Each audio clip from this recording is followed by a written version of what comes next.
Hello, good morning সবাইকে। Menu তো আজকে শনিবার সকাল সকাল চলে এসেছি। আর এই যে ওয়েদারটা আজকে খুব সুন্দর, বাইরে কি বলবো, জাস্ট দেখেই মনটা ভালো হয়ে গেল।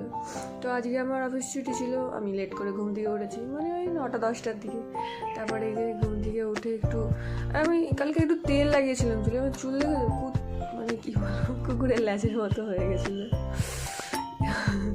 মানে এখানে জলটা তো ভালো, আমার জল শ্যুট খুব ভালো করছে, তো জন্য মুখেও খুব সুন্দর একদম যা কিছু বেরিয়ে যাচ্ছে। তারপরে আর কি স্নান করে সকাল নয় দুপুর হয়ে গেছে, তখন 2টো বাজে। স্নান করে একটু মানে স্কিন কেয়ার তো করা দরকার, তাই স্কিন কেয়ার একটু চলছিল আর কি, ওই আর কি চলছিল। 2টোর সময় স্নান করে এসব একটু স্কিন কেয়ার চলছিল। যেহেতু আজকে শনিবার ছিল, সব রুমের কাজ বাজ আমি করছিলাম, মানে অনেক কিছু ছিল যেগুলো সারা সপ্তাহে আমি করি না। সারা সপ্তাহে করে জামা কাপড় মানে ধোয়া এসব করে তারপরে আমি একটু ফ্রেশ হয়ে স্নান করে চুলে শ্যাম্পু লাগিয়ে মানে একটু নিজে কেয়ার করছিলাম আর কি, ওই আর কি। মানে সারা সপ্তাহে তো করা হয় না, তাই আজকে একটু ফাঁকা সময় পেয়ে সেটাই করছিলাম। তারপর আমার চুলটা কত লম্বা হয়ে গেছে, আমি এটাই দেখছিলাম যে চুলটা এত লম্বা কী করে হয়ে গেল, এতটুকু তো ছিল, ছোটো ছিল, তো আমি চুল কেটে দিয়েছিলাম। তারপর এখন চুলটা অনেকটা বড় হয়ে গেছে, ভাবছি আবার কাটবো, কিন্তু আমার মা দেখলে আমাকে মেরে ফেলবে, তাই জন্য একবার এটার ভয়ে আমি কাটতে পারছি না, আমার মা জানলে আমাকে মেরে ফেলবে।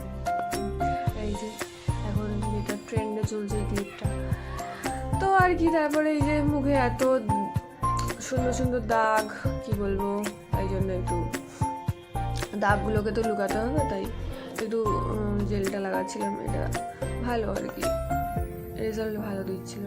তারপর বিকেলে ঘুম থেকে উঠে আমরা গেছিলাম একটু ঘুরতে। আর যেখানে যেহেতু শ্রাবণ মাস চলছে, তাই এখানে কিছু একটা হচ্ছিলো, তাই ওই শিব ঠাকুরের স্ট্যাচুটা লাগানো ছিল। আর ওইদিকে মন্দির, ওই যে ওখানটায় পুজো হয়, শিব পুজো হয়, ওখানে শিব ঠাকুর আছে। সবাই প্রত্যেক দিন সোমবারে এখানে সবাই জল ঢালতে আসে। দেন তারপরে এই যে এখানেও যে এরকম আইসক্রিম পাওয়া যায় আমি না জানতামই না। আমরা রাস্তা দিয়ে হাঁটছিলাম দুজনে, তো তারপর এই আইসক্রিমওয়ালাটাকে দেখলাম। টাকা নিয়েছে জানো, তোমরা শুনলে অবাক হবে, মাত্র 5 টাকা। মানে অবাক আমি। তারপর খেয়ে দিয়ে ঘুরে, আইসক্রিম খেয়ে ঘুরে চারদিকে চলে এলাম বাড়ি। আর তখন রাত 1টা বাজে, আর এখানে রাস্তায় কিছু যাচ্ছিলো, আমি সেটা দেখছিলাম। রাত 1টার সময়, আমি তোমার দিকে দেখাতে পারছি না, টাইম ঘড়ি থাকলে দেখাতাম। তো এইভাবেই আজকে আমার দিনটা কেটে গেল। তোমরা সবাই ভালো থেকো, অবশ্যই লাইক কমেন্ট শেয়ার করে দিও আমার চ্যানেলটা। বাই।